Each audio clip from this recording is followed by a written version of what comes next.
दोस्तों आईपीएल 2020 से जुड़ी सभी लेटेस्ट न्यूज़ पाने के लिए अभी हमारे चैनल को सब्सक्राइब कीजिए और उसके बगल का बेल आइकन भी ध्यान से ज़रूर दबाइएगा। दोस्तों अगर आप भी शिखर धवन को एक बेहतरीन बल्लेबाज मानते हैं तो इस वीडियो को अभी दिल से लाइक ज़रूर करें। दोस्तों आईपीएल 2020 के 55वें मुकाबले में दिल्ली कैपिटल्स ने बेहतरीन गेंदबाजी और बल्लेबाजी करते हुए रॉयल चैलेंजर्स बेंगलोर को 6 विकेट से हरा दिया है और इसी के साथ दिल्ली ने प्लेऑफ्स के लिए क्वालिफाई भी कर लिया है और वो दूसरे नंबर पर आ गई है। वहीं बात करें आरसीबी की तो वो इस मैच में भले ही हारी हो लेकिन वो इतनी बुरी तरह से नहीं हारी है, इसलिए उसका नेट रन रेट काफ़ी अच्छा है और यही कारण है कि वो भी जो है क्वालिफाई कर गई है पॉइंट्स टेबल में, वो तीसरे नंबर पर है इस समय। ऐसे में दोस्तों यहाँ पर हम पूरी पॉइंट्स टेबल की बात करें तो पहले नंबर पर है मुंबई इंडियंस की टीम जो कि 18 अंक के साथ पहले नंबर पर बैठी है। उसने 13 मुकाबले खेले हैं जिसमें से 9 में उसे जीत मिली है। वहीं दूसरे नंबर पर अब दिल्ली कैपिटल्स की टीम आ गई है जो कि 14 मुकाबले खेलकर 8 जीते हैं और उसके पास टोटल 16 अंक हैं। वहीं दोस्तों तीसरे नंबर पर है रॉयल चैलेंजर्स की टीम जो कि 14 मुकाबले खेलकर 14 पॉइंट्स उसके हाथ में हैं और वो तीसरे नंबर पर है। अब दोस्तों यहाँ पर 4 नंबर के लिए कंपटीशन बना हुआ है कोलकाता नाइट राइडर्स और सनराइजर्स हैदराबाद के बीच। और दोस्तों अगर सनराइजर्स अपना आखिरी मैच जो कि उसका मुंबई इंडियंस के खिलाफ है, अगर वो जीत जाती है तो यहाँ पर केकेआर का जो है पत्ता कट जाएगा और सनराइजर्स हैदराबाद प्लेऑफ में क्वालिफाई हो जाएगी, वो चौथे नंबर पर आ जाएगी पॉइंट्स टेबल में। ऐसे में दोस्तों यहाँ पर अब ये आखिरी मैच बहुत कुछ डिसाइड करने वाला है कि आखिर में पॉइंट्स टेबल में कौन सी वो आखिर की 4 टीमें रहने वाली हैं। 3 टीमें तो कंफर्म हो चुकी हैं लेकिन आखिरी की जो एक टीम है उसमें कंपटीशन रहने वाला है। और अगर दोस्तों यहाँ पर सनराइजर्स हैदराबाद हार जाती है तो केकेआर बड़े ही आराम से क्वालिफाई कर जाएगी प्लेऑफ्स के लिए। और दोस्तों जैसा कि आपको पता हो कि लीग मैच जो आखिरी का लीग मैच होने वाला है तो वो मुंबई इंडियंस और सनराइजर्स हैदराबाद के बीच होने वाला है। तो ऐसे में वो ख़त्म होने के साथ ही हमें वो 4 टीमें भी मिल जाएंगी जो कि प्लेऑफ के लिए फाइनली क्वालिफाई करी हैं। ऐसे में दोस्तों यहाँ पर अब आपको एक बात और बता दें कि जो पहला क्वालिफायर खेला जाना है तो वो 5 नवंबर को मुंबई इंडियंस और दिल्ली कैपिटल्स के बीच खेला जाना है। वहीं बात करें अगले एलिमिनेटर की तो वो 6 नवंबर को खेला जाएगा और उसमें आरसीबी की टीम तो फिक्स हो गई है, लेकिन अभी अब देखना होगा कि दूसरी जो टीम है तो उसमें केकेआर होगी या फिर सनराइजर्स हैदराबाद। ऐसे में दोस्तों आप हमें नीचे कमेंट करके बताइए कि आपको क्या लगता है, चौथी टीम जो होगी तो वो केकेआर होगी या फिर सनराइजर्स हैदराबाद। अपनी राय नीचे कमेंट सेक्शन में ज़रूर दीजिएगा। अब दोस्तों आपको बता दें कि पहले बल्लेबाजी करने उतरी आरसीबी की शुरुआत ज़्यादा कुछ खास नहीं रही और 5वें ओवर की पहली गेंद पर सलामी बल्लेबाज जॉस फिलिपे कैच आउट हुए। उन्होंने 17 गेंद में एक चौके की मदद से 12 रन बनाए। इसके बाद बल्लेबाजी करने आए विराट कोहली ने देवदत्त पड्डीकल के साथ मिलकर पारी को आगे बढ़ाया और इन दोनों के बीच अर्धशतकीय साझेदारी भी हुई। इसी बीच देवदत्त पड्डीकल ने अपना अर्धशतक भी पूरा किया, लेकिन दोस्तों 13वें ओवर की तीसरी गेंद पर विराट कोहली कैच आउट हुए। उन्होंने 24 गेंद में 2 चौके और एक छक्के की मदद से 29 रनों की पारी खेली। वहीं इसके बाद नए बल्लेबाज क्रिस मॉरिस भी ज़्यादा कुछ खास कमाल नहीं कर पाए और 16वें ओवर की छठी गेंद पर वो भी कैच आउट हुए। इसी बीच दोस्तों देवदत्त पड्डीकल अच्छी बल्लेबाजी कर रहे थे, हालांकि वो पारी अपनी स्लो खेल रहे थे जिसकी वजह से लगातार आरसीबी का रन रेट कम होता जा रहा था। इसके बाद से वो भी एक बड़ा शॉट मारने के चक्कर में बोल्ड हुए। उन्होंने 41 गेंद में 50 रनों की पारी खेली जिसमें 5 चौके शामिल थे। इसी बीच एवी डिविलियर्स बल्लेबाजी करने आए और उन्होंने भी शुरुआत में कुछ अच्छे शॉट्स ज़रूर खेले, हालांकि वो भी ज़्यादा कुछ खास कमाल नहीं कर पाए और 35 रन बनाकर आउट हुए। इसी तरह से दोस्तों आरसीबी के एक के बाद एक विकेट गिरते गए और इसी बीच शिवम दुबे भी कैच आउट हुए। उन्होंने 11 गेंद में 17 रनों की पारी खेली जिसमें 2 चौके और एक छक्का शामिल था और इसके बाद इसरू उदाना भी कैच आउट हुए। उन्होंने 2 गेंद में एक चौके की मदद से 4 रन बनाए। इसी तरह से दोस्तों रॉयल चैलेंजर्स बेंगलोर ने 20 ओवर में 7 विकेट के नुकसान पर 152 रन बनाए। आरसीबी की तरफ से शाहबाज अहमद 1 गेंद में 1 रन और वॉशिंगटन सुंदर 1 गेंद खेलकर नाबाद रहे। वहीं दिल्ली कैपिटल्स की तरफ से गेंदबाजी में यहां पर एंड्रिक नॉर्जे के नाम 3 विकेट रहे। इसके अलावा कगिसो रबाडा के नाम 2 विकेट रहे और रविचंद्रन अश्विन के नाम 1 विकेट रहा। अब दोस्तों आपको बता दें कि 153 रनों के लक्ष्य का पीछा करने उतरी दिल्ली कैपिटल्स की शुरुआत भी ज़्यादा कुछ खास नहीं रही और दूसरे ओवर की 5वीं गेंद पर सलामी बल्लेबाज पृथ्वी शॉ बोल्ड हुए। उन्होंने 6 गेंद में जो 2 चौकों की मदद से 9 रनों की पारी खेली। इसके बाद बल्लेबाजी करने आए अजिंक्य रहाणे ने शिखर धवन का बेहतरीन साथ निभाया और दोस्तों इन दोनों के बीच एक बढ़िया साझेदारी हुई। इन दोनों ने सबसे पहले तो पावर प्ले में 53 रन जोड़े, इसके बाद भी अच्छी बल्लेबाजी करते गए। इसी बीच शिखर धवन ने अपना अर्धशतक भी जड़ा, हालांकि अर्धशतक जड़ने के तुरंत बाद ही वो आउट हुए। धवन ने अपनी पारी में 41 गेंदों का सामना करते हुए 6 चौकों की मदद से 54 रन बनाए। इसके बाद बल्लेबाजी करने आए श्रेयस अय्यर ने रहाणे का साथ दिया और दोस्तों इसी बीच अजिंक्य रहाणे ने भी अपना अर्धशतक ठोका। आपको बता दें ये खबर लिखे जाने तक वो 40 गेंद में 54 रन बनाकर नाबाद हैं, जिसमें उन्होंने 5 चौके और एक लंबा छक्का मारा है। ऐसे में दोस्तों आपको इस मैच में दिल्ली कैपिटल्स की तरफ से शिखर धवन की बल्लेबाजी कैसी लगी, हमें नीचे कमेंट करके ध्यान से ज़रूर बताइएगा। दोस्तों अगर आप भी महेंद्र सिंह धोनी को एक महान खिलाड़ी मानते हैं तो इस वीडियो को अभी दिल से लाइक कर दीजिए। दोस्तों IPL 2020 के 53वें मुकाबले में चेन्नई सुपर किंग्स ने बेहतरीन बल्लेबाजी करते हुए 9 विकेट से किंग्स 11 पंजाब को ये मुकाबला हरा दिया है। आपको बता दें पंजाब ने पहले बल्लेबाजी करते हुए 20 ओवर में 6 विकेट के नुकसान पर 153 रन बनाए। पंजाब की तरफ से दीपक हुडा ने 30 गेंदों में 62 रनों की तूफानी पारी खेली। इसके बाद बल्लेबाजी करने आई CSK की तरफ से ऋतुराज गायकवाड़ ने इस मैच में भी एक शानदार अर्धशतक लगाया।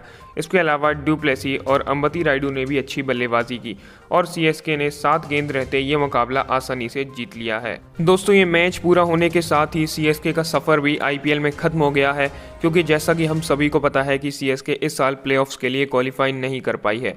ऐसे में दोस्तों अब ये सवाल सभी के मन में आ रहा है कि क्या महेंद्र सिंह धोनी का ये आखिरी IPL था, क्या वो IPL 2021 में हमें खेलते हुए नहीं दिखेंगे। तो दोस्तों धोनी ने इसी को लेकर मैच के बाद अपने बयान में कहा कि अंत में हमारी टीम का प्रदर्शन काफ़ी अच्छा रहा है, हमारे बल्लेबाज भी काफ़ी मजबूत दिखाई दिए हैं, लेकिन अगर हम शुरुआत में 1-2 मैच और जीत जाते तो हम भी प्लेऑफ्स के लिए आसानी से क्वालिफाई कर सकते थे, लेकिन अब अगले सीज़न में हम और भी बेहतर तरीके से तैयारी करके आएंगे और अच्छा प्रदर्शन करेंगे। दोस्तों इस मैच के बाद धोनी से ये पूछा गया कि क्या पीली जर्सी में धोनी का ये आखिरी मैच था, तो उसका जवाब देते हुए धोनी ने साफ साफ कहा कि नहीं, वो अगले साल भी IPL खेलते हुए दिखेंगे। ऐसे में दोस्तों ये सभी क्रिकेट फैंस के लिए बहुत ही बड़ी खुशखबरी है कि एक बार फिर से हम धोनी को मैदान पर देख सकेंगे। ऐसे में दोस्तों आपको क्या लगता है, क्या अगले साल CSK IPL में अच्छा प्रदर्शन कर पाएगी या नहीं? अपनी राय नीचे कमेंट में ज़रूर दीजिएगा। दोस्तों अगर आप भी विराट कोहली को एक बेहतरीन खिलाड़ी मानते हैं तो इस वीडियो को अभी दिल से लाइक कर दीजिए। दोस्तों IPL 2020 के 52वें मुकाबले में सनराइजर्स हैदराबाद ने पहले तो बेहतरीन गेंदबाजी, उसके बाद शानदार बल्लेबाजी करते हुए आखिरकार रॉयल चैलेंजर्स बेंगलोर को 5 विकेट से हरा दिया है। आपको बता दें RCB ने पहले बल्लेबाजी करते हुए 20 ओवर में 7 विकेट पर 120 रन बनाए थे। वहीं इसके जवाब में बल्लेबाजी करने उतरी सनराइजर्स हैदराबाद ने बड़े ही आसानी से यह मुकाबला जीत लिया। आपको बता दें हैदराबाद की तरफ से रिद्धिमान साहा 39 रन, मनीष पांडे 26 रन और अंत में जेसन होल्डर ने मात्र 10 गेंदों में 1 चौके और 1 छक्के की मदद से 26 रनों की तूफानी पारी खेलते हुए ये मुकाबला सनराइजर्स हैदराबाद को जिता दिया। अब दोस्तों आपको बता दें कि इस मैच में SRH की जीत के साथ और रॉयल चैलेंजर्स बेंगलोर के हार के साथ ही पॉइंट्स टेबल में बहुत ही बड़ा बदलाव देखने को मिला है। तो दोस्तों चलिए आपको बताते हैं कि किस तरह की पॉइंट्स टेबल है। यहाँ पर सबसे पहले नंबर पर मुंबई इंडियंस की टीम है जिसने 13 मुकाबलों में से 9 मुकाबले जीते हैं और उसके पास कुल 18 अंक हैं। वहीं दूसरे नंबर पर RCB की टीम है जो कि अभी भी क्वालिफाई नहीं हुई है। उसके पास 13 मैचों में 7 मुकाबले जीतकर कुल 14 पॉइंट्स हैं और उसे जीतने के लिए अपना आखिरी मुकाबला जीतना पड़ेगा ताकि वो क्वालिफाई कर सके प्लेऑफ के लिए। वहीं तीसरे नंबर पर दिल्ली कैपिटल्स की टीम है, उसे भी अपना अगला मैच जीतना पड़ेगा तभी वो क्वालिफाई कर सकती है। लेकिन दोस्तों जैसा कि आपको पता हो कि अगला मैच RCB और दिल्ली कैपिटल्स के बीच होने जा रहा है, ऐसे में अब इन दोनों में से कोई एक ही टीम होगी जो कि क्वालिफाई कर पाएगी। वहीं दोस्तों चौथे नंबर पर है सनराइजर्स हैदराबाद की टीम। रॉयल चैलेंजर्स बेंगलोर को हराने के बाद SRH की टीम चौथे नंबर पर आ गई है। उसने 13 मुकाबले खेले हैं जिसमें से 6 में उसे जीत मिली है और उसके पास टोटल 12 अंक हैं। वहीं 5वें नंबर पर पंजाब की टीम है जिसने 13 मुकाबले खेले हैं और उसके पास भी 12 अंक हैं। वहीं दोस्तों 6वें नंबर पर भी RR की टीम है, उसके पास भी कुल 12 अंक हैं। 7वें नंबर पर है KKR की टीम, उसके पास भी 12 अंक हैं और 8वें नंबर पर है CSK की टीम जिसके पास 10 अंक हैं। ऐसे में दोस्तों अगर यहाँ पर देखें तो अभी तक प्लेऑफ में केवल मुंबई इंडियंस की टीम है जो कि अपनी जगह पक्की कर पाई है। बाकी की सभी टीमें इस समय भी लड़ रही हैं। केवल CSK ही एक ऐसी टीम है जो कि अभी बाहर हुई है इस सीज़न से, प्लेऑफ में वो अब नहीं पहुंच सकती है। इसके अलावा बाकी की जितनी भी टीमें हैं वो अभी भी कंपटीशन में बनी हुई हैं और अब देखना होगा कि कौन सी वो 3 टीमें और होंगी जो कि प्लेऑफ में अपनी जगह बना पाएंगी। दोस्तों अब आप हमें नीचे कमेंट करके बताइए कि आपके हिसाब से मुंबई के अलावा कौन सी वो 3 टीमें और होंगी जो कि इस साल प्लेऑफ में जगह बना पाएंगी। जल्दी से जल्दी नीचे कमेंट करके ध्यान से ज़रूर बताइएगा। अब दोस्तों आपको बता दें कि पहले बल्लेबाजी करने उतरी रॉयल चैलेंजर्स बेंगलोर की शुरुआत काफ़ी ख़राब रही और तीसरे ही ओवर की 5वीं गेंद पर सलामी बल्लेबाज देवदत्त पडिक्कल आउट हुए। अपनी पारी में उन्होंने 8 गेंदों का सामना करते हुए एक चौके की मदद से 5 रन बनाए। वहीं दोस्तों इसके बाद 5वें ओवर की चौथी गेंद पर कप्तान विराट कोहली भी कैच आउट हुए। उन्होंने 7 गेंद में 7 रन बनाए। इसके बाद बल्लेबाजी करने आए आरसीबी के सबसे खतरनाक खिलाड़ी AB डिविलियर्स भी ज़्यादा कुछ खास कमाल नहीं कर पाए और 11वें ओवर की छठी गेंद पर वो भी कैच आउट हुए। उन्होंने अपनी पारी में एक चौके और एक छक्के की मदद से 24 गेंदों में 24 रनों की पारी खेली। वहीं दोस्तों इसी बीच 12वें ओवर की चौथी गेंद पर दूसरे सलामी बल्लेबाज जॉस फिलिपे भी कैच आउट हुए। उन्होंने 31 गेंद में 4 चौकों की मदद से 32 रनों की पारी खेली। इसके बाद बल्लेबाजी करने आए वॉशिंगटन सुंदर भी ज़्यादा कुछ खास कमाल नहीं कर पाए और 18वें ओवर की पहली गेंद पर वो भी कैच आउट हुए।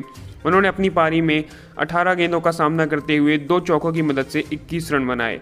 दोस्तों इसके बाद बल्लेबाजी करने आए गुरकीरत सिंह और उन्होंने शुरुआत से ही काफ़ी धीमी बल्लेबाजी की और अंत तक वो कुछ खास बड़े शॉट्स नहीं खेल पाए और 24 गेंद में 15 रन बनाकर नाबाद रहे।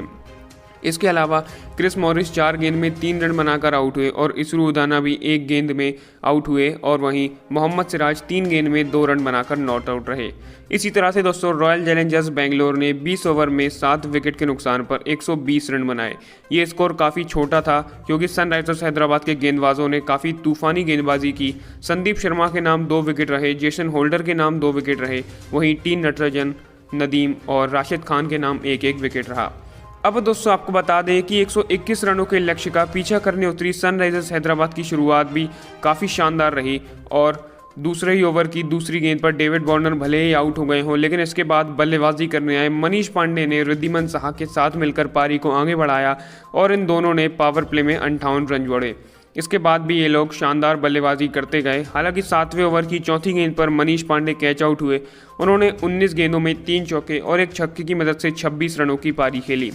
इसके बाद बल्लेबाजी करने आए विलियमसन ने रिद्धिमान साहा का साथ दिया और इसी दौरान साहा भी अच्छी बल्लेबाजी करते गए।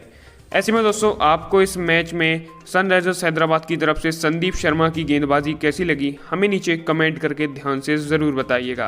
दोस्तों अगर आप भी नीतीश राणा को एक बेहतरीन बल्लेबाज मानते हैं तो इस वीडियो को अभी दिल से लाइक कर दीजिए। दोस्तों IPL 2020 का 49वां मुकाबला चेन्नई सुपर किंग्स और कोलकाता नाइट राइडर्स के बीच खेला गया। यह मुकाबला काफ़ी रोमांचक रहा। आपको बता दें चेन्नई ने टॉस जीतकर पहले गेंदबाजी करने का फैसला लिया। अब दोस्तों पहले बल्लेबाजी करने उतरी कोलकाता नाइट राइडर्स की शुरुआत काफ़ी शानदार रही और उनके दोनों सलामी बल्लेबाज शुभमन गिल और नीतीश राणा ने बेहतरीन बल्लेबाजी भी की। इन दोनों ने पावर प्ले में 48 रन बटोरे कि तभी 8वें ओवर की दूसरी गेंद पर शुभमन गिल बोल्ड हुए। उन्होंने 17 गेंदों में 4 चौकों की मदद से 26 रनों की पारी खेली। इसके बाद बल्लेबाजी करने आए सुनील नारायण ज़्यादा कुछ खास कमाल नहीं कर पाए और 9वें ओवर की तीसरी गेंद पर एक छक्का मारने की कोशिश में रविंद्र जडेजा के हाथों कैच आउट हुए। उन्होंने 7 गेंद में एक छक्के की मदद से 7 रन बनाए। इसी दौरान दोस्तों सलामी बल्लेबाज नीतीश राणा अच्छी बल्लेबाजी करते गए और उन्होंने एक अर्धशतक भी ठोका। आपको बता दें 13वें ओवर की 5वीं गेंद पर नए बल्लेबाज रिंकू सिंह भी कैच आउट हुए। उन्होंने 11 गेंद में एक चौके की मदद से 11 रन बनाए। वहीं इसके बाद 18वें ओवर की पहली गेंद पर आखिरकार सेट बल्लेबाज नीतीश राणा कैच आउट हुए। उन्होंने अपनी पारी में 61 गेंदों में 10 चौके और 4 लंबे गगनचुंबी छक्कों की बदौलत 87 रनों की बेहतरीन पारी खेली। इसी बीच 20वें ओवर की दूसरी गेंद पर कप्तान ओवेन मॉर्गन भी कैच आउट हुए। उन्होंने 12 गेंदों में 2 चौकों की मदद से 15 रनों की पारी खेली। दोस्तों अगर आप भी ओवेन मॉर्गन को एक बेहतरीन बल्लेबाज मानते हैं तो इस वीडियो को अभी दिल से लाइक कर दीजिए। दोस्तों IPL 2020 का 54वां मुकाबला कोलकाता नाइट राइडर्स और राजस्थान रॉयल्स के बीच खेला गया। यह मुकाबला काफ़ी हाई स्कोरिंग रहा। आपको बता दें KKR ने पहले बल्लेबाजी करते हुए 20 ओवर में 7 विकेट के नुकसान पर 191 रन बनाए। KKR की तरफ से बल्लेबाजी करने आए सलामी बल्लेबाज शुभमन गिल और नीतीश राणा और आपको बता दें पहले ही ओवर की दूसरी गेंद पर नीतीश राणा कैच आउट हुए। इसके बाद बल्लेबाजी करने आए राहुल त्रिपाठी और उन्होंने कुछ शानदार शॉट्स ज़रूर खेले, हालांकि वो इस पारी को बड़ा नहीं बना पाए। 9वें ओवर की तीसरी गेंद पर दूसरे सलामी बल्लेबाज शुभमन गिल भी कैच आउट हुए। उन्होंने 24 गेंद में 6 चौकों की मदद से 36 रन बनाए। वहीं दोस्तों इसी ओवर की आखिरी गेंद पर नए बल्लेबाज सुनील नारायण भी कैच आउट हुए। उन्होंने 2 गेंद खेले बिना कोई रन बनाए आउट हुए। इसके बाद बल्लेबाजी करने उतरे ओवेन मॉर्गन और उन्होंने शुरुआत से काफ़ी संभल कर बल्लेबाजी की। इसी बीच 12वें ओवर की छठी गेंद पर अच्छी बल्लेबाजी कर रहे राहुल त्रिपाठी भी कैच आउट हुए। उन्होंने 34 गेंद में 4 चौके और 2 लंबे छक्कों की बदौलत 39 रनों की बेहतरीन पारी खेली। दोस्तों इसके बाद बल्लेबाजी करने आए दिनेश कार्तिक और वो भी ज़्यादा कुछ खास कमाल नहीं कर पाए और 13वें ओवर की तीसरी गेंद पर अपनी पहली गेंद खेलकर वो भी आउट हुए। उन्होंने खाता भी नहीं खोला और आउट हुए। इसके बाद बल्लेबाजी करने आए आंद्रे रसल ने ओवेन मॉर्गन का साथ निभाया। उन्होंने कुछ बड़े शॉट्स ज़रूर लगाए, हालांकि रसेल अपनी इस पारी को बड़ा नहीं बना पाए और 16वें ओवर की तीसरी गेंद पर एक और छक्का मारने की कोशिश में वो भी कैच आउट हुए। अपनी पारी में रसेल ने 11 गेंदों का सामना करते हुए 1 चौके और 3 छक्कों की मदद से 25 रनों की तूफानी पारी खेली। दोस्तों इसके बाद बल्लेबाजी करने आए पैट कमिंस और उन्होंने मॉर्गन का बेहतरीन साथ दिया। हालांकि आपको बता दें कि 19वें ओवर की दूसरी गेंद पर कमिंस भी आउट हुए। उन्होंने 11 गेंद में 15 रन बनाए जिसमें 1 छक्का शामिल था। इसी बीच कप्तान ओवेन मॉर्गन ने अपना 50 पूरा किया और अर्धशतक लगाने के बाद भी वो लगातार अच्छी बल्लेबाजी करते गए और आखिरकार उन्होंने 35 गेंद में 38 रन बनाए जिसमें 5 चौके और 6 लंबे छक्के शामिल थे। उनकी इस बेहतरीन पारी की बदौलत केकेआर ने 20 ओवर में 7 विकेट के नुकसान पर 191 रनों का भारी भरकम स्कोर बनाया। अब दोस्तों आपको बता दें कि 192 रनों के लक्ष्य का पीछा करने उतरी यहाँ पर राजस्थान रॉयल्स की शुरुआत काफ़ी खराब रही और पहले ही ओवर की छठी गेंद पर रॉबिन उथप्पा कैच आउट हुए। उन्होंने 2 गेंद में 1 छक्के की मदद से 6 रनों की पारी खेली। वहीं इसके बाद तीसरे ओवर की पहली गेंद पर दूसरे सलामी बल्लेबाज बेन स्टोक्स भी कैच आउट हुए। उन्होंने 11 गेंद में 2 चौके और 1 छक्के की मदद से 18 रन बनाए। इसके बाद बल्लेबाजी करने आए कप्तान स्टीव स्मिथ ज़्यादा कुछ खास कमाल नहीं कर पाए और तीसरे ही ओवर की छठी गेंद पर वो भी बोल्ड हुए। उन्होंने 4 गेंद में 1 चौके की मदद से 4 रन बनाए। इसी तरह से दोस्तों एक के बाद एक राजस्थान रॉयल्स के विकेट गिरते गए और तुरंत ही चौथे ओवर की तीसरी गेंद पर संजू सैमसन भी आउट हुए। उन्होंने 4 गेंद में 1 रन बनाए। इसी तरह से आपको बता दें कि दोस्तों अगर आप भी नीतीश राणा को एक बेहतरीन बल्लेबाज मानते हैं तो इस वीडियो को अभी दिल से लाइक कर दीजिए। दोस्तों आईपीएल 2020 का 49वां मुकाबला चेन्नई सुपर किंग्स और कोलकाता नाइट राइडर्स के बीच खेला गया। यह मुकाबला काफ़ी रोमांचक रहा। आपको बता दें चेन्नई ने टॉस जीतकर पहले गेंदबाजी करने का फैसला लिया। अब दोस्तों पहले बल्लेबाजी करने उतरी कोलकाता नाइट राइडर्स की शुरुआत काफ़ी शानदार रही और उनके दोनों सलामी बल्लेबाज शुभमन गिल और नीतीश राणा ने बेहतरीन बल्लेबाजी भी की। इन दोनों ने पावर प्ले में 48 रन बटोरे कि तभी 8वें ओवर की दूसरी गेंद पर शुभमन गिल बोल्ड हुए। उन्होंने 17 गेंदों में 4 चौकों की मदद से 26 रनों की पारी खेली। इसके बाद बल्लेबाजी करने आए सुनील नारायण ज़्यादा कुछ खास कमाल नहीं कर पाए और 9वें ओवर की तीसरी गेंद पर एक छक्का मारने की कोशिश में रविंद्र जडेजा के हाथों कैच आउट हुए। उन्होंने 7 गेंद में 1 छक्के की मदद से 7 रन बनाए। इसी दौरान दोस्तों सलामी बल्लेबाज नीतीश राणा अच्छी बल्लेबाजी करते गए और उन्होंने एक अर्धशतक भी ठोका। आपको बता दें 13वें ओवर की 5वीं गेंद पर नए बल्लेबाज रिंकू सिंह भी कैच आउट हुए। उन्होंने 11 गेंद में 1 चौके की मदद से 11 रन बनाए। वहीं इसके बाद 18वें ओवर की पहली गेंद पर आखिरकार सेट बल्लेबाज नीतीश राणा कैच आउट हुए। उन्होंने अपनी पारी में 61 गेंदों में 10 चौके और 4 लंबे गगनचुंबी छक्कों की बदौलत 87 रनों की बेहतरीन पारी खेली। इसी बीच 20वें ओवर की दूसरी गेंद पर कप्तान ओवेन मॉर्गन भी कैच आउट हुए। उन्होंने 12 गेंदों में 2 चौकों की मदद से 15 रनों की पारी खेली। इसी तरह से दोस्तों कोलकाता नाइट राइडर्स ने 20 ओवर में 5 विकेट के नुकसान पर 172 रन बनाए, जिसमें दिनेश कार्तिक 10 गेंद में 3 चौकों की मदद से 21 रन बनाकर नॉट आउट रहे और वहीं राहुल त्रिपाठी भी 2 गेंद में 3 रन बनाकर नॉट आउट रहे। सीएसके की तरफ से गेंदबाजी की बात करें तो लुंगी एंगिडी के नाम 2 विकेट रहे। इसके अलावा मिचेल सैंटनर, रविंद्र जडेजा और कर्ण शर्मा के नाम 1-1 विकेट रहा। अब दोस्तों आपको बता दें कि 173 रनों के लक्ष्य का पीछा करने उतरी चेन्नई की शुरुआत भी काफ़ी अच्छी रही और शेन वॉटसन और ऋतुराज गायकवाड़ के बीच अच्छी साझेदारी हुई। उन्होंने पावर प्ले में 44 रन बटोरे। इसी बीच 8वें ओवर की तीसरी गेंद पर शेन वॉटसन कैच आउट हुए। उन्होंने 19 गेंद में 1 चौका और 1 छक्के की मदद से 14 रनों की पारी खेली। वहीं दोस्तों इसके बाद बल्लेबाजी करने आए अंबती रायडू ने गायकवाड़ का अच्छा साथ निभाया और इन दोनों के बीच एक बढ़िया साझेदारी हुई। इसी दौरान गायकवाड़ ने अपना अर्धशतक भी पूरा किया। आपको बता दें रायडू भी अपने अर्धशतक के करीब थे, लेकिन 14वें ओवर की चौथी गेंद पर रायडू को पैट कमिंस ने आउट किया। रायडू ने अपनी पारी में 20 गेंदों में 5 चौके और 1 छक्के की मदद से 38 रनों की पारी खेली। वहीं दोस्तों इसके बाद बल्लेबाजी करने आए महेंद्र सिंह धोनी ज़्यादा कुछ खास कमाल नहीं कर पाए और 15वें ओवर की चौथी गेंद पर वरुण चक्रवर्ती ने उन्हें क्लीन बोल्ड किया। धोनी ने अपनी पारी में 4 गेंद में 1 रन बनाया। वहीं इसके बाद बल्लेबाजी करने आए सैम कुरन ने ऋतुराज गायकवाड़ के साथ मिलकर पारी को आगे बढ़ाया। ऐसे में दोस्तों आपको इस मैच में नीतीश राणा की बल्लेबाजी कैसी लगी, हमें नीचे कमेंट करके ध्यान से ज़रूर बताइएगा। फिलहाल इस वीडियो में इतना ही है। IPL 2020 से जुड़ी सभी लेटेस्ट न्यूज़ पाने के लिए अभी हमारे चैनल को सब्सक्राइब कीजिए और उसके बगल का बेल आइकन भी ध्यान से ज़रूर दबाइएगा, जिससे कि मैं जो भी नई वीडियोस डालूंगा तो उसका नोटिफिकेशन सबसे पहले आप तक पहुंच पाएगा और आप आसानी से उस वीडियो को देख पाएंगे। तब तक के लिए दोस्तों, धन्यवाद।